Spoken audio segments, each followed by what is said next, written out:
ကြိုက်နှစ်သက်မယ်ဆိုရင် like and share လုပ်ပေးခဲ့ပါဦးရှင်။နောက်ထပ်စိတ်ဝင်စားစရာဇာတ်လမ်းများလည်းတင်ဆက်ပေးပါမယ်ရှင်။ကြည့်ရှုသူတယောက်ချင်းစီတိုင်းကိုကျေးဇူးတင်ပါတယ်ရှင်။ကိုအောင်နှင့်မဖြူတို့၏တန်ရောစဉ်ကိုအခြေခံထားသည့်နှလုံးသားတွေကအချစ်သက်သည့်ဝတ္ထုတို့ကိုခန်းစားနားဆင်ပေးကြပါဦးရှင်။အတန်ကို AI ဖြင့်ပြုလုပ်ထားပါသောကြောင့်အတန်ထွက်မမှန်ပါကတောင်းပန်ပါတယ်ရှင်။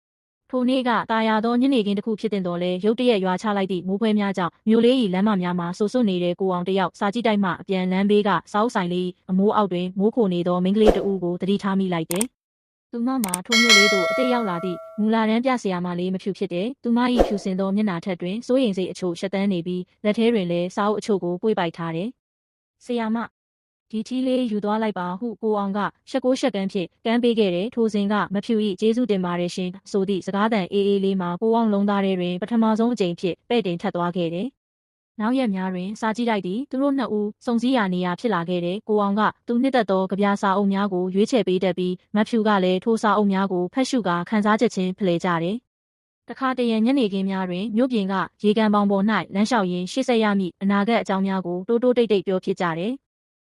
ဖြူကတော့ဒီမျိုးလေးရဲ့အေးချမ်းမှုကိုချစ်တယ်ဟုမဖြူကပြောလေးရှိသလိုကိုအောင်ကလည်းဖြူရှိနေရင်ဒီမျိုးလေးကပိုပြီးအတိတ်ပဲရှိနေတာပါဟုပြန်လည်ပြောဆိုရင်သူတို့၏အချစ်မှာຫນွေဦးတစ်ပင်လေးလိုစိမ့်လန်းလာခဲ့တယ်။သို့တော့ကံကြမ္မာကသူတို့ကိုစမ်းသပ်ရန်ပြင်ဆင်လာတယ်။မဖြူ၏တာဝန်ကာလပြည့်သွားသဖြင့်မြို့ကြီးသို့ပြန်ရမည့်အချိန်ရောက်လာခဲ့တယ်။ဘူတာယုံတွင်ယထာအိုအော်တန်ညီလာချိန်၌နှစ်ဦးသား၏မျက်ဝန်းများမှာမျက်ရည်များဖြင့်ပြည့်ရှံနေတယ်။ကိုစောင့်နေပါမယ်ဖြူ။ဘလောက်ပဲဝေးဝေးကိုလုံးသားကဖြူစီမှာပဲရှိနေမှာပါ။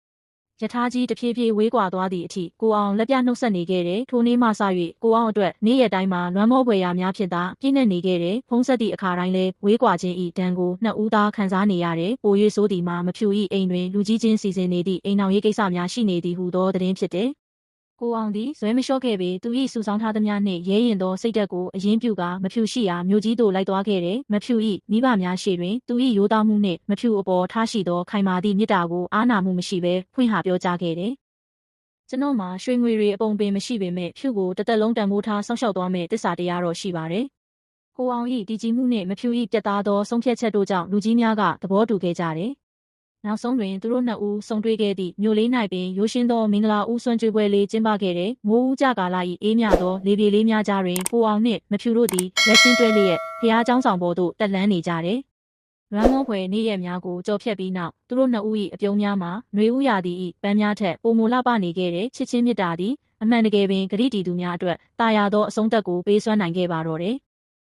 ကြိုက်နှစ်သက်မယ်ဆိုရင် like and share လုပ်ပေးခဲ့ပါဦးရှင်။နောက်ထပ်စိတ်ဝင်စားစရာဇာတ်လမ်းများလည်းတင်ဆက်ပေးပါမယ်ရှင်။ကြည့်ရှုသူတယောက်ချင်းစီတိုင်းကိုကျေးဇူးတင်ပါတယ်ရှင်။